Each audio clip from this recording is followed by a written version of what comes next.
Introducing Royal Caribbean's newest ship, Icon of the Seas, the ultimate family vacation. The ultimate 6 slides, 8 neighborhoods, 0 compromise vacation. The ultimate never done that, can't wait to do it vacation. The ultimate chillin' by a different pool every day of the week vacation. This is the Icon of Vacations. Icon of the Seas, arriving in 2024. Book today. Come seek the Royal Caribbean. Ships Registry, Bahamas. This episode is brought to you by Pepsi Wild Cherry. Pepsi Wild Cherry is bursting with delicious cherry flavor and a sweet, crisp taste that gives you more to go wild for. Getting wild may look different these days, but whether it's opting for a solo Friday binge watch or a big night out, everyone can indulge in their wild side with Pepsi Wild Cherry. Also available in 0 sugar. So grab a Pepsi Wild Cherry and get wild.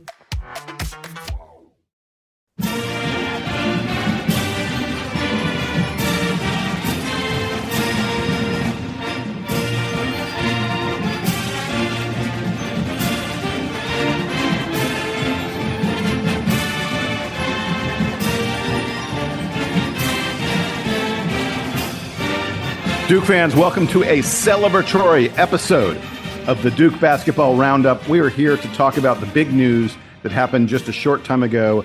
Guard Jeremy Roach will be returning to Durham to play his senior year in a Blue Devil uniform. Before we get to that, time for introductions. I am Jason Evans. I'll be your guide, your Sherpa through the wilderness today. Joining me, as always, Donald Wine and Sam Klein. Sam, you look especially thrilled with the news that we had just very recently, huh? Jeremy Roach coming back for his senior year. Let's go. I love it. Donald, how you feeling, my friend?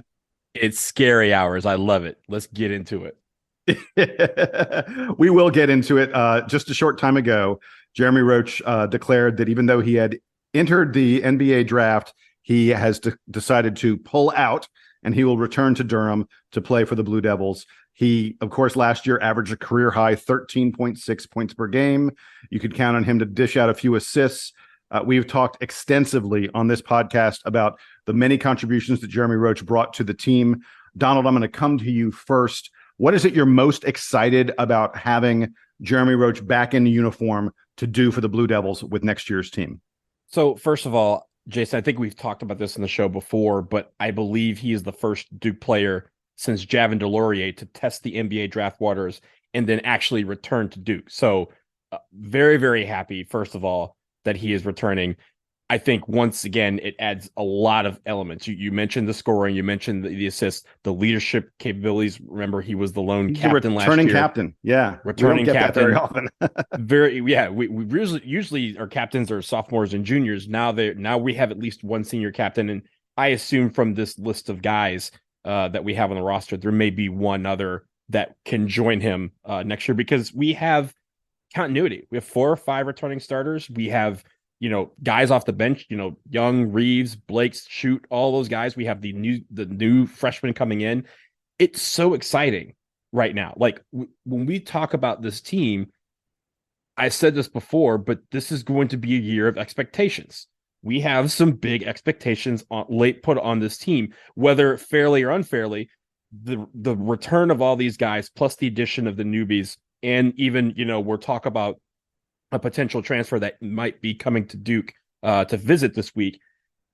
We have expectations to not only compete and win the ACC regular season tournament, but go for it all. And I'm super excited about how this team begins to gel as the summer progresses and as we get into the first part of the season. Yeah. Wait. I'm going to cut you off. I don't want us to do the look at all the guys coming back yet. We're going to get to that in a minute. I want to focus on Jeremy Roach for the moment. Sam, what's the thing that you're most excited about? Well, we talked the other day about how the returning guys get to share the load a little bit when it comes to leadership, showing the new guys sort of how to get around, how to deal with being a Duke basketball player. And in Jeremy Roach, they're getting back an even better version of that. The guy who has been under the spotlight more than the rest of these guys have for a longer career at Duke. So I'm excited that he gets to, retain that load, continue being a captain next year. So I presume that it's going to be him and Ryan Young, who both are named captains. That's my guess going into the season. The final thing that I'm excited about specific to Roach, and it has to do with his particular story here is that we were talking on the last episode. I've said a few times during this whole will he or won't he stay in the draft saga. And by the way, Jason, I think I'm now claiming that I was right all along on this, even though you were telling us all this time that he was leaving, and I didn't understand why. Here's the part of it though that is most exciting is that because he has gone through this process and comes back, it means that he's got what I hope is a fairly reasonable understanding of his potential. And I don't think that next year Jeremy Roach's draft potential is going to be based on his ability to play 35 minutes a game for Duke next year. It's going to be based on him demonstrating a certain set of skills. And he is going to leave some of the other stuff to other guys on the team. Like, he's going to be much more aware of the most valuable things for him to work on, or the most valuable things for him to demonstrate, whether that's focusing on being a great driver and distributor out of the post, whether that's improving his defense, whether that's improving his shot making. Some combination of those things are going to get him a better professional look next summer. Whatever of those things he decides to focus on, I'm excited for him to have that renewed focus on a more limited part of his game, as opposed to trying to be everything to everybody. You know, Sam, I think, Jeremy, you mentioned that focus. His focus really, he even said it in his image that he posted to signal he was coming back. He has one focus, and that's to win a national championship. He's not focused on any of the other things, but his job is to come back and help lead this team to a national championship. But guys, Sam, you mentioned the continuity and how, guys are coming back this summer and learning about the Duke culture as these newbies come in. For the first time in a long time, we have more players returning to Duke than we have coming to Duke for the first time. And I think that is going to be an incredible asset for us, led by Jeremy Roach, who has been there the longest of anybody. So the fact that we have guys that are going to come in, harken back to the older days where we had guys who would show up in the summertime and they'd wear some random shirt and the guy'd be like, no, get out the gym and put on a Duke shirt. We're Duke players now. You act like a Duke player. We have a whole roster of guys who can do that, led by Jeremy Roach, who's been around the longest and understands to the core what Duke basketball is all about. It's a huge week for coming back to Duke. Will Avery graduated this week. I mean, if that's not continuity, I don't know what is. That's such a great story. Yeah, if you haven't seen that, the images of Will Avery hugging Coach K, and it's so great that he graduated. Guys, and Boozer did it a couple years ago where he came back and graduated during the pandemic and finished class. This was a long process. Continuity. I mean, that's a really cool continuity. Thing. Yeah. You guys are talking about the continuity and how long it's been since Duke had a situation like this. It's been since 2004. 2004 is the last time Duke returned 4 starters from a team. By the way, the last time we returned our top 4 scorers, because Roach, Proctor, and Mark Mitchell were Duke's top 4 scorers last year. The last time Duke returned our top 4 scorers was 1985, 1986, when it was Johnny Dawkins, Mark Allery, David Henderson, and Jay Billis. That's my year. That's my freshman year. I have not been at Duke in a long, long time. That's the last time Duke had this kind of returning core coming back for the team. It's stunning to think about because, by the way, we're in a completely new era. This is just nothing like even 2004, let alone the 1980s. For Duke to have, we have Ryan Young, who's a grad, Jeremy Roach, who's a senior, Jalen Blakes is a junior, and then we've got 5 sophomores to go with the 4 5-star freshmen. It is a truly, truly remarkable amount of continuity on the roster. And by the way, because of that continuity, I think that it's gonna be something that's passed down. Like I don't want to criticize the one and done era, but I feel like the fact that Duke was always reloading with new one and dones was out of necessity. We literally didn't have players to be starters, to be a contender, if we didn't bring in guys who are going to be there for only 1 year. Well, now we're suddenly in a situation where the 4 freshmen we're bringing in, who conceivably could start on most teams in the country, will absolutely, almost certainly not be starting for this Duke team. It's possible one of them maybe finds their way in. And they don't have to. I think that's the point. Exactly. They don't have to. That's my point. They don't have to. And as a result, they're going to understand the value of patience. They're going to look at a Filipowski, a Mitchell, a Proctor, and a Jeremy Roach and go, oh, here are guys who are top 20 recruits. They're being patient. Maybe good things will come to me if I'm patient too. But by the way, really quick, I want to go back to the thing that has me most excited about Jeremy Roach. Sam, you alluded to the fact that I was one of many people who said, I think Jeremy Roach is not coming back. I think he's already decided not to come back. I think that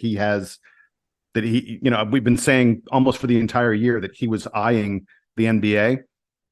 I believe the reason that Jeremy Roach came back, sure, part of it was that the NBA wasn't tremendously interested in him. We mentioned that he didn't get even an invite to the G League Combine. But I think a lot of it was Duke said, Jeremy, come back and we are going to win a national title with you. And the allure of being at Duke, he remembers what it was like making the Final Four 2 years ago.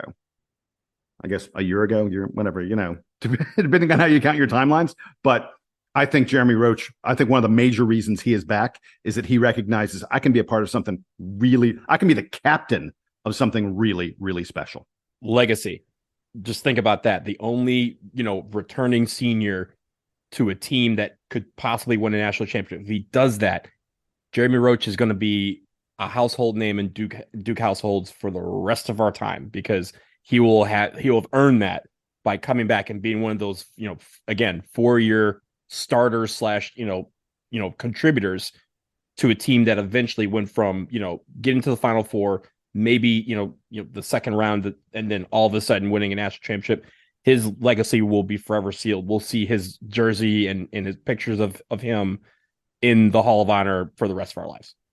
Yeah. And by the way, one thing I do want to note, there are a number of people out there who have talked about this on Twitter and, elsewhere, that people discuss Duke basketball. It appears that the thing that Jon Scheyer has done super, super well this offseason is explain to all these guys what he thinks their role is, what their path is at Duke. And I bring that up now because everyone says that Jon Scheyer has probably communicated to Jeremy Roach. By the way, Roach played 33 minutes a game this past season. You're not going to play 33 minutes a game this year for Duke. That part of your role this year will be to play a little bit less, maybe play a little bit harder when you're in there, but your role is going to be to play a little bit less, because this Duke team, to say that they're ridiculously loaded and deep, doesn't even cover it. I want to be clear that Duke has 11 guys on their roster who are top 100 recruits, and the 12th guy is a developing 7'1" big man who, when you've got that kind of size, those are guys who, could potentially turn into something really special. We see it happen all the time.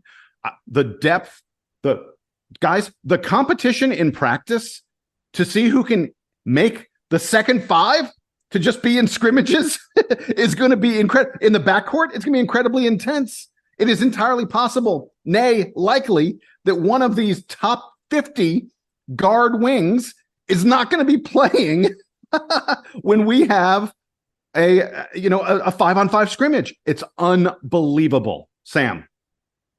We were talking about sort of the legacy that you can build by coming back for a senior year.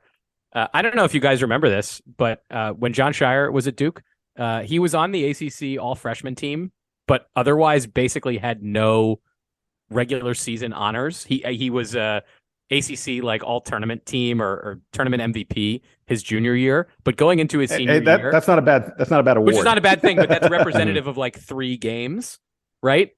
Basically no relevant tournament success. He'd made the Sweet 16 once coming back for his senior year, and he's now forget him being the head coach now. Just as a player, he's an important, as Donald would say, he's a household name for Duke fans because he was the starting point guard on a national championship team as a senior, where he did come back and was all ACC first team and et cetera. But prior to that, he didn't really have meaningful honors in the same way that Jeremy Roach doesn't have this long list of honors that he has accrued as an ACC player.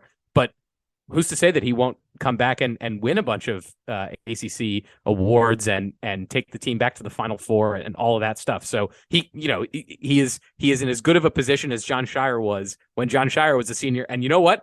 I bet you if you asked Jon Scheyer honestly, if you made him take the truth pill, would he come back and play on the team that he played on, or would he like to come back and play on the team that Jeremy Roach is going to play on? I'm not sure which one he's picking. Because that team, you guys know, I love the team from Shire's senior year. That's my junior year in college. I love the 2010 team. I recognize their limitations, right? They had like 3 guys that could score, and they had exactly 5 guys who could defend, and they still won a national championship. So, anything can happen. So I was right before this announcement, or when this announcement was happening, when we were talking about when we were going to meet. Shout out to my homeboy Mark Hecker. We were chatting back and forth about this, and he mentioned, hey, the practices are going to be insane. And I was like, look, it should almost be like hockey, right? Like we should have multiple units. Like I was like, I don't know who the checking line is going to be, but I basically was joking with him saying, look, guys, I hope John Shire is sitting there like the first unit, like goes out for the first 8 minutes of the ball game, and he goes to the second unit, goes, yo, guys, they put up 24 points in 8 minutes. I mean, you're just going to let them beat you like that? Like, what are you going to do? Get in there and find out. And we just have a whole sub of like 5 guys coming in. Now I digress. I don't think that's going to happen in actual reality, but I do think that the practice. Oh, I think it might. Wait. I think it's entirely no. I don't think it's going to happen with regularity. We're not going to have hockey like 5 guys subbing in at a time. I think we'll have. It doesn't work that well in basketball. Ask John Calipari about it. Correct, and ask Roy Williams about Dean that Smith tried that for a while. It worked pretty effectively. Do you know that Dean Smith hasn't coached college basketball in 25 years, Jason? Okay. So my challenge to this team is this, right? You guys know I'm a soccer guy. The best team on the planet on the women's side is the United States. The second best team on the planet for many, many years was also the United States, the second unit. And the idea is if you want to play like the number 1 team in the country, it should be so terrible in practice that you go out to a game, you're like, I've already been playing the second best team in the country in practice every day. Let me just go ahead and just take care of business on the court against these other guys who are clearly not as good as our second unit. I want this group to gel to the point where they feel like that their second unit, the first unit, whoever makes those teams can compete against any team in the country and win. And I think that, again, that's where expectations come in. They need to enter the summer like that's going to happen. And gratefully, Jeremy Roach has a couple of people that he can talk to. One is John Shire, who again came back, played in the national championship team, won. Another guy, when you talk about the sacrifice that a senior leader might have to do, is Quinn Cook. Both DC guys also came, stayed for a senior year, won a national championship, and did it by sometimes deferring to some of the freshmen that are others, and also had a loaded lineup because, again, an All-American was sitting on the bench in Grayson Allen, who didn't get a lot of playing time until later on in the season. So we have some of these parallels, and he has some of these guys to talk to. That's great. The great thing about the Brotherhood. And I hope that all of these guys take it upon themselves to make this a terrific summer where they're getting in the gym, they're getting stronger, they're getting faster, and also everything, all those fundamentals are working well together so that when the fall hits, like I said, scary hours begin. So in addition to the news we got about Jeremy Roach, there was another piece of potential roster news that came down today in just the past couple hours. Literally, it sort of started to break only minutes after we heard about Jeremy Roach, and that is that Ernest Udeh Jr., who we mentioned on this podcast, on the very last podcast. If you haven't listened to that, go back and listen because we talk about him extensively. He is a player for Kansas, a big man who is not a guy who gets used a lot on offense, but is a elite rim protector and disruptor on defense. Really great at getting steals as well. Ernest Udeh Jr. is in the transfer portal, and we have gotten news today that he will be visiting Duke. Today is the 15th. He'll be visiting Duke on the 16th and 17th. It is worth noting that starting on May 18th is what's known as a quiet period for college basketball, for recruiting. And as a result, when that happens, you're not allowed to talk to recruits face-to-face. You can only, you can talk to them on the phone, but you can't meet with them face-to-face. They can't do visits. It lasts for about 10 days or so. A little less than 10, like 8 days, actually, I think about it. So Ernest Udeh essentially is visiting Duke in the last 2 days he can, almost during the entire month of May. And then there'll be a break. And then he says he wants to take visits to Kansas State and TCU. There's certainly some speculation that it may be that he comes and visits Duke, and then given his 8 days to sort of sit and wait, that he may pick Duke right away. But guys, the remarkable thing here is that Duke is bringing in, yet another guy. This would be our 13th scholarship, our 13th player on the roster who probably looks at their career and goes, I'm going to be a professional basketball player at some point. How does John Shire keep all these guys happy? Donald, is there an answer to that? Well, first of all, for Uday, you mentioned that he's going to come, and then there's this dead period of sorts. Just like in NFL free agency, like a lot of times they bring a guy in for free agency at the very beginning of it or at the very end, and then they, quote, lock the doors behind them and say, hey, you're not leaving here until you sign with us because we want you that bad. I hope they don't kidnap the kid, but make it clear that, hey, we would like for you to leave and choose Duke before you get out of Durham. I do think, honestly, keeping them happy doesn't seem like the thing that's most concerning to me, because the two guys, as we mentioned on the last show, who have been recruiting him the heaviest have been Sean Stewart and Mark Mitchell, who will probably compete with him, at least in some part, for playing time in the front court. Because if you think about Flip getting a bulk of minutes, Mark Mitchell's probably going to start and get a bulk of minutes. Then you have Sean Stewart, who's literally actively campaigning for someone who is from Orlando, just like him. And apparently, Jason, I think you mentioned they had been working out together. The Uda and the Stewart family supposedly, look, I'm not friends with either one of them, but supposedly they know each other, and Uda and Stewart have been working out together in Orlando in recent weeks. So yeah, I mean, no one better than Sean Stewart to say to this guy, come here. I don't mind that you will be competing for time. Come here. We want you on board. They're welcoming the competition. And again, that's how we get better, is you're welcoming guys coming in saying, hey, this guy can be an asset to us. Even if it means I'm not playing 30 minutes, it means that, if between the two of us, if I'm in the game or he's in the game, it's still a two-headed monster. That's awesome. So, I don't think the keeping happy is something I need to be concerned about. If it's, again, the guys that are going to be directly competing with him for playing time are the ones that are most actively recruiting him. And look, to the same point about Roach is coming back and knows the score here, like Roach is coming back and knows there's all these other guards that are on the roster this year. And I think, given how humbling I imagine the experience is to go to the draft workout process and then get told basically like, nah, this ain't it for you. Uday is going to come in and also sort of knows the score. He knows that look, he might end up being the starter, but he might not. Like there is no guarantee, I think, for like anybody outside of like, I was about to say it's Philip. I was ticking them off in my head. It's like, it's Filipowski. Of course, Filipowski is going to start. Well, of course, Mark Mitchell is going to start. Well, of course, Jeremy Roach is going to start. Well, of course, Tyrese Proctor is going to start. If you assume that all the returning guys are starting, there's only one starting spot left. And we have talked about how Sean Stewart's going to have to get minutes for Duke this year. Uday, if he comes, is going to have to get minutes for Duke this year. Caleb Foster is going to have to get minutes for Duke this year. There are a lot of guys who are coming in thinking, I don't know if I'm the starter, but I'm getting minutes. And yeah, if they've all got this mindset, have at it. Like, go nuts. Kill each other in practice, because I can't wait to hear about it. Well, and the other thing is the keeping them happy part. Winning keeps guys really, really happy. Absolutely. I mean, like, I'll be very clear. If you said to me, hey, you can be a 15-minute guy on a team that's making a run for the national title, playing on national TV all the time, and everyone's talking about how great they are, and you're going to be competing against the absolute best and getting better in practice every day. Or you can go play 30 minutes for a team that is irrelevant, a bottom of the, even a Power 6 conference team, a team low in the standings. I'm taking 15 minutes on the national title contender all day. There's no question about that, because if you're good enough to make it at the next level, if you're good enough to make it in the NBA, if you're good enough to someday be an All-American or an All-Conference player, it's going to happen for you. It's not like it's not going to happen if you're only getting 15 minutes this year at Duke competing with the best, and it absolutely will happen if you're playing 30 minutes at other random school. I'm not going to go ahead and name it. It'll happen if the talent is there, if the work ethic is there, and if the competition is there to push you.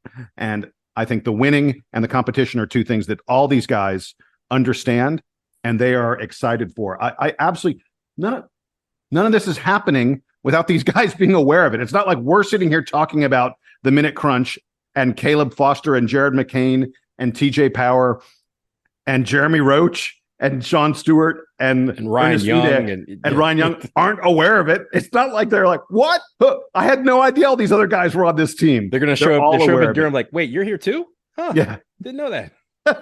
They all know about it. And John Shire has absolutely communicated. I said this earlier, but I'm going to say it again. It's worth saying twice. John Shire has communicated to these players what their role is, what their growth potential is, and how they get better and how they fit and how they progress from Duke to the next level, because they all do want to progress from Duke to the next level. All right, guys, we're going to take a quick break. When we come back, speaking of the next level, the best Dookie at the next level went next level. Jason Tatum, Fitty Burger in Game 7. We'll talk about that when we come back. Let me give you a big Labor Day surprise. Most people think if we all exercise the same and eat the same, we'd all look the same. And let me tell you why that's wrong. Your body is unique and your metabolism is unique. I'm Lacey Green and I'm a super trainer at Body. That's BODI.com. And you can't see me, but I don't look like your average personal trainer. I'm curvy and I'm proud of it. So I created a program for beginners only on the Body app to show people like us how to get incredible results and be our version of happy and healthy. This isn't just workout videos. It's people like you and me. It's community. It's incredible trainers. It's easy to follow nutrition and mindset experts to help you reduce stress and just feel better. And you can get started with my new program called For Beginners Only. Now, here's the big surprise. If you go to body.com right now, that's BODI.com, not only can you get everything Body has to offer at 50% off with an annual membership, you'll also get an additional 20% off, but only during Labor Day weekend. Let's do this together. Go to body.com. That's body with an I.com.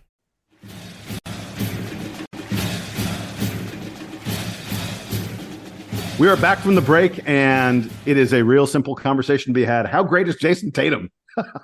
Very great. Very great. Very great Cool. is the answer. Next one. Yeah, right. Exactly. Moving on to the next topic. No, we only have one topic here, and that is the truly impressive, remarkable performance by Jason Tatum in Game 7 of the Eastern Conference semifinals against the Philadelphia 76ers. He went for 51. I'll repeat it. He went for 51 in a Game 7. That's never been done in NBA history before. No one in NBA history has scored that many points in a Game 7 in the NBA playoffs. Wow. All right, Donald, I'll let you go first. I mean, come on. How did Jason Tatum do this? He broke the record set by by Curry like 2 weeks ago. Yeah. Well, maybe 10 days ago, where he scored 50. And he knew it too. Like as soon as he hit that three, he held up a big, 50 on his hands, and he knew what he was going for. It was almost like he came into the gym knowing that he needed that level of effort, and he was going to provide it for the hometown Boston fans. But look, guys, it's been so fun watching him play in the playoffs. It's been so fun to watch him get better during these playoffs. And, on a team that has a bunch of guys that are, wondering what's going to happen to him. You have the, Jaylen Brown is third team All NBA. You have all these guys who are wondering what's going to happen in the offseason and how they're going to, keep this team together. And Jason Tatum's like, let's just go ahead and do it now. Like, it's been so fun to watch him play. I hate the Celtics. I grew up hating the Celtics. I don't like the Celtics, but I love watching him play, and I love watching how he makes everyone around him better. Even if he has to take over the game, he's making everyone better. I was following this game. The Sixers, it was a 3-point game at halftime. I think the Celtics were up by 3 at halftime. And then their defense in the third quarter and the fourth quarter just helped them blow the doors open. Philly only has 10 points in the third quarter. I think they had like 14 points in the fourth quarter. And Jason Tatum at this point was like, okay, it's my time, and I'm done with the whole Game 7 conversation. If they need 30 more points out of me, I'm going to give them 30 more points. So, congrats to him. It's going to be a fun series with the Heat, another team that, again, traditionally, I don't like their fans, but their players are always guys that I admire. So that's going to be a barn burner of a series. And I think Tatum versus Jimmy Butler is going to be must-see TV. So I live about 2 miles from TD Garden. The Garden. I live about 2 miles from TD Garden. And you could hear it out here in my neighborhood. It was electric yesterday here in the city. and very excited. I don't hate the Celtics. I think I did when I was in high school, which was like the Kevin Garnett, Paul Pierce era. Did not like those Celtics, found them extremely annoying. Nothing I find annoying about the current Celtics. They're awesome, and they're having Jason Tatum, and Jason Tatum going off at the end of Game 6 and in Game 7 yesterday was great fun. I have been refreshing StubHub to decide if I want to shell out the few $100 it would require for me to go see the Celtics play the Jimmy Butlers in Game 1 on Wednesday. I have not pulled the trigger yet. So any listeners who are based in the Boston area or who happen to have a line on tickets, I would love your Game 1 tickets. That's my plea for that. I don't think Jason, I think send Sam to Game 1. Yeah, send me to Game 1. I deserve it. Jason was like, why don't you just try to get a press pass? And I was like, I don't know if I can pull that off. Something tells me that they're not gonna bite on that request, but that would be pretty cool to go to. It seems like I had one of my buddies from work was at the game yesterday and was sending us pictures and stuff. It looked like it was out of control in there. So yeah, extremely cool. And the other fun part of it is that you guys saw that Duke men's basketball put out some videos of John Shire and Jason Tatum playing one-on-one. I sent the two of you the link to it. And my favorite thing about those videos, which is I took a couple of screenshots. Duke fans who were around for the John Shire as a player era may remember a phenomenon that fans from other programs, specifically Maryland, really latched onto that they called Shire face, which is that John Shire made some really silly faces when he played basketball. If you're intense, not silly. They are intense. I would describe them as silly. My musician friends refer to the same phenomenon as picker face, which is when you're just concentrating really hard, you make weird faces. John Shire's got some weird faces, and there were some moments in that video of him playing Jason Tatum where he was in peak Shire face form. So I really, really enjoyed that. And it's like riding a bike. Looking forward to the Eastern Conference face. Finals. Jason Tatum going to lead his team, right back to the finals. Let's hope that's going to happen. So I'll very quickly say the thing that I found most remarkable about Tatum's 51-point game. So I went back today, and if you go on YouTube, the NBA has posted every single one of Tatum's points from the game, including the free throws. I was sort of like, really? Am I sitting here watching free throws? But the thing that struck me as I was watching it was, so early in the game, everything he was doing was going to the bucket. It was all layups. It was, shots where he would drive and then take a step back, not a step back, but, sort of fadeaway jumper kind of stuff. It was all inside the arc. And by the way, he hit some outrageous, just ridiculous degree of difficulty shots. He had a spinning layup with about 4 minutes left in the second quarter. That was like, I'm not sure how a human being accomplished that, but somehow he did. So I'm watching him do all this stuff. And then I noticed, I was like, he hasn't hit a three yet. And he doesn't hit his first three in the ball game until 30 seconds left in the first half. And then in the third quarter, he drains like 5 3-pointers. There just aren't that many guys that can kill you by going to the bucket and then kill you by hitting step back 25-footers. And what he did to Joel Embiid in that third quarter, I know Joel Embiid won the MVP. He did not look like it in this ball game. Because Jason Tatum, basically, they would just run a little pick and roll thing, little screen. Joel Embiid would switch on to. It was like, all right, well, do I want to go by him for an easy layup or do I want to shoot a 3-pointer over him? Whatever I'm doing, it's working. And Joel Embiid has no chance to stop me. Man, it was fun to. That third quarter especially was just fun to watch. I loved it. I just love, again, I love watching him play. I love his game, and I love that he's taken it to the next level. All right, so really quickly, we got one more item to do. And Donald, you're the one that wanted to bring this up. Go ahead and tell folks about the latest realignment and ACC goings-on that could be a source of concern for Duke. Yeah, well, keep in mind that this is all speculative. It also, my best friend Jeff sent this to me like maybe 5 minutes before we started recording. So we haven't dived fully into this, and I'm sure there'll be more information that comes in the coming days and weeks, whatever. But Brett McMurphy, who is from Action Network, he is reporting that Clemson, FSU, Miami, UNC, NC State, Virginia, and Virginia Tech are, quote, the Magnificent Seven ACC schools. What's significant about these schools? Well, these schools have met in the past several months with their lawyers and other people examining the ACC grant of rights deal to determine just how unbreakable that is. Keep in mind, as I'm sure all of you out there know, the ACC deal of grant of rights runs through 2036, and it's been kind of a source of contention amongst ACC schools as the realignment occurs all over the United States and all these different conferences. That has been something that's kind of hindered ACC schools from being a part of that. And it seems like at least seven schools. You say hindered. I say held the ACC together because that's what it's doing.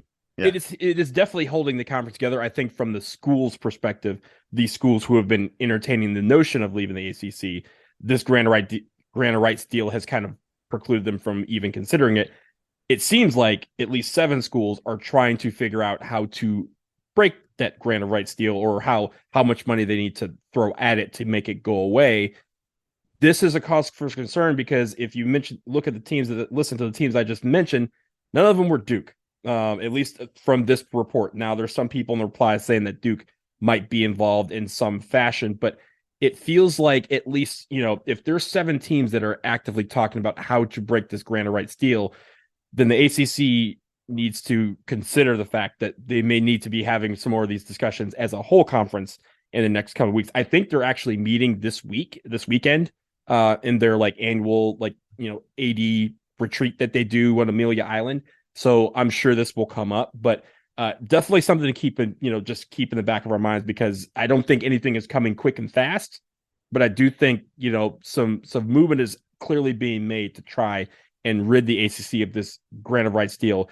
And what that means for the conference and for Duke is going to be something that we just have to sit here and watch. So here's my feeling about all this stuff. Either you're going to be able to break the grant of rights or you're not. If you're not able to break the grant of rights, you're not going anywhere, because there's no way any of these schools is giving away at this point, 2036. So you're giving away 12 years of television rights, of all their television revenues for any home game for the next 12 years would go to the ACC. There's no way these schools are going to leave at this point under, if the grant of rights cannot be broken. So if it can't be broken, we have nothing to talk about. If it can be broken, they're going to figure out how to break it, and someone is going to leave, because frankly, the money that the SEC and the Big Ten is pulling in these days is something that the ACC cannot compete with under our current.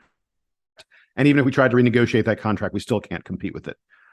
I'm hoping and I expect, because the grant of rights hasn't been broken yet, that it's pretty ironclad. It was written by lawyers, and I think those lawyers who wrote it knew what they were doing. They knew the purpose of what they were doing. So I think that it's probably at least 5 years, maybe more like 7 or 8 years before someone goes, okay, I reached the point where even if I have to pay a big exit fee, I'm willing to break the grant of rights. During that time, Duke fans, pay attention to what Mike Elko accomplishes, because what we have to hope for is that in the next several years, I don't know whether it's 3, 5, 7, for when the ACC does eventually break apart, and I think it will happen, we should hope that Mike Elko gets the Duke program to the point where our football is competitive enough that the big conferences want Duke basketball and Duke football, because right now they don't. Two quick things. One, I'm a lawyer, Jason. Lawyers may make contracts, they can also break them. So I wouldn't say that anything's unbreakable, because if anyone can figure out a way, it's some of these lawyers. But secondly, this is on us as fans to up the quotient of what Duke football is as far as a commodity. We need to start watching more Duke football games every week. Every time the team is on TV, ACC Network, ESPN Plus, put it on your television screen. You may not think is getting counted, but they are seeing who was, especially on ESPN Plus, they're seeing who's logged in to what games. And if you have the Duke game on, watch the Duke games. One, because they're fun to watch, and we the three of us support the team, and you should out there too. But also because the more people that watch the TV, the more people they go, oh, well, Duke might actually be a player in these discussions, and we want Duke to be not just a player in this. We want them to be at the head of the table when it comes to these conversations.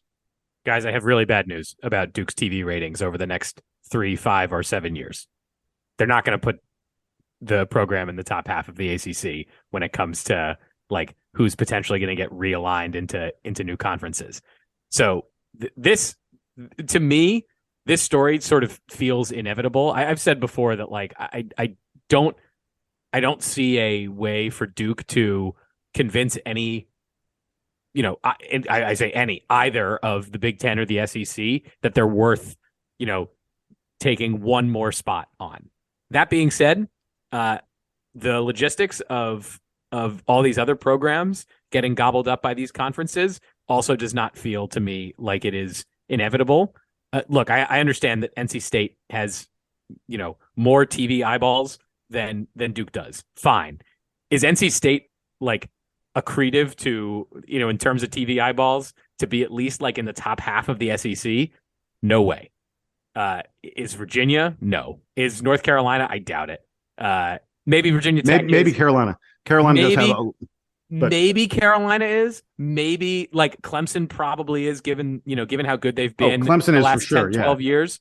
But as I've said before, Clemson's very lucky this is all happening now and not 15 years ago, right?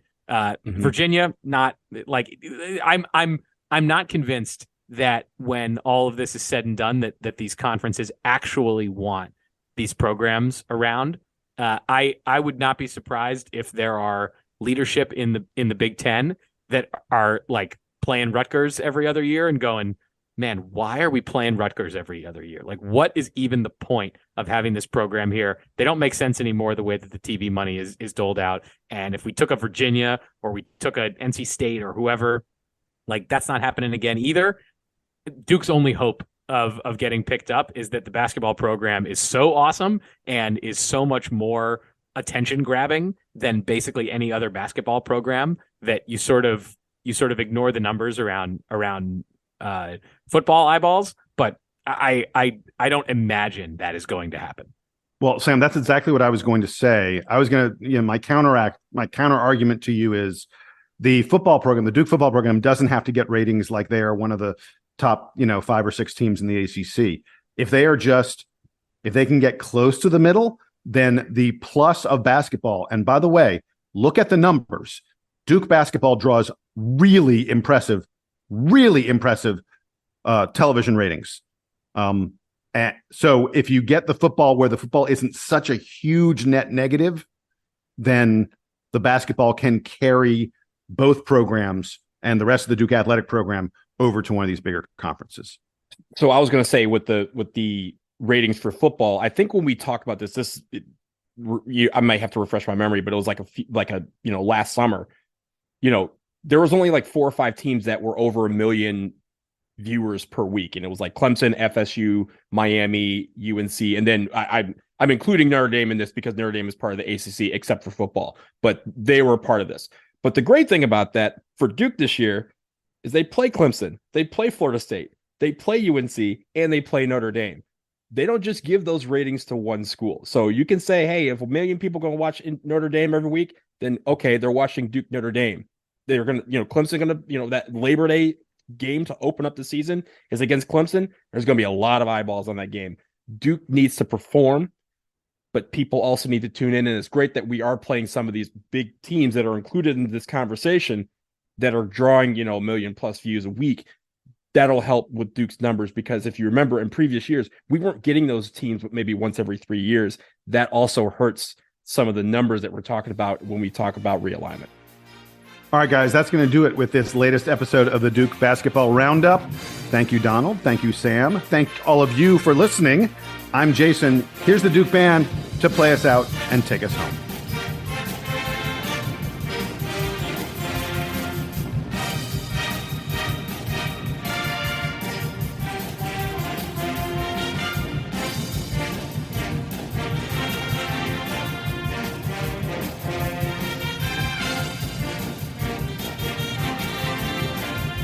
I have a busy evening. I'm going to see Fast X tonight. Yes. Advanced screening.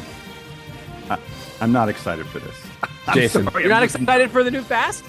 No. Jason, I've seen too many of them that are just devoid of any sense. I'm going to let you know right now.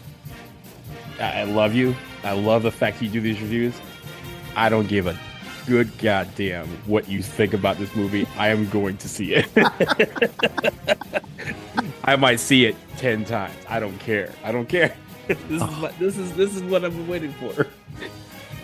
I hope Jurassic Park. I hope they. So there's a video going around on Twitter about what if the MCU and if Dominic Toretto entered the MCU during Endgame. Because he is a superhero. He's totally a superhero. Yeah. So I'm like, so basically we're like, okay, they've gone to space now. It's either they join the MCU or we go back to Jurassic Park, and they're like, oh, guys, we're fighting dinosaurs. Like one or the other has to happen in this now 3-part finale. I will say that I am more inclined to tolerate and watch this movie than I am any of the recent Jurassic Park movies, or far more importantly, there's a new Transformers movie coming out. Oh my God. Yeah. I'm dreading that. Let's go. Yeah, I saw that one, or I saw like the trailer for it, and that's something I will catch on my box. Let me give you a big Labor Day surprise. Most people think if we all exercise the same and eat the same, we'd all look the same. And let me tell you why that's wrong. Your body is unique and your metabolism is unique. I'm Lacey Green and I'm a super trainer at Body. That's BODI.com. And you can't see me, but I don't look like your average personal trainer. I'm curvy and I'm proud of it. So I created a program for beginners only on the Body app to show people like us how to get incredible results and be our version of happy and healthy. This isn't just workout videos. It's people like you and me. It's community. It's incredible trainers. It's easy to follow nutrition and mindset experts to help you reduce stress and just feel better. And you can get started with my new program called For Beginners Only. Now, here's the big surprise. If you go to body.com right now, that's BODI.com, not only can you get everything Body has to offer at 50% off with an annual membership, you'll also get an additional 20% off, but only during Labor Day weekend. Let's do this together. Go to body.com. That's body with an I.com.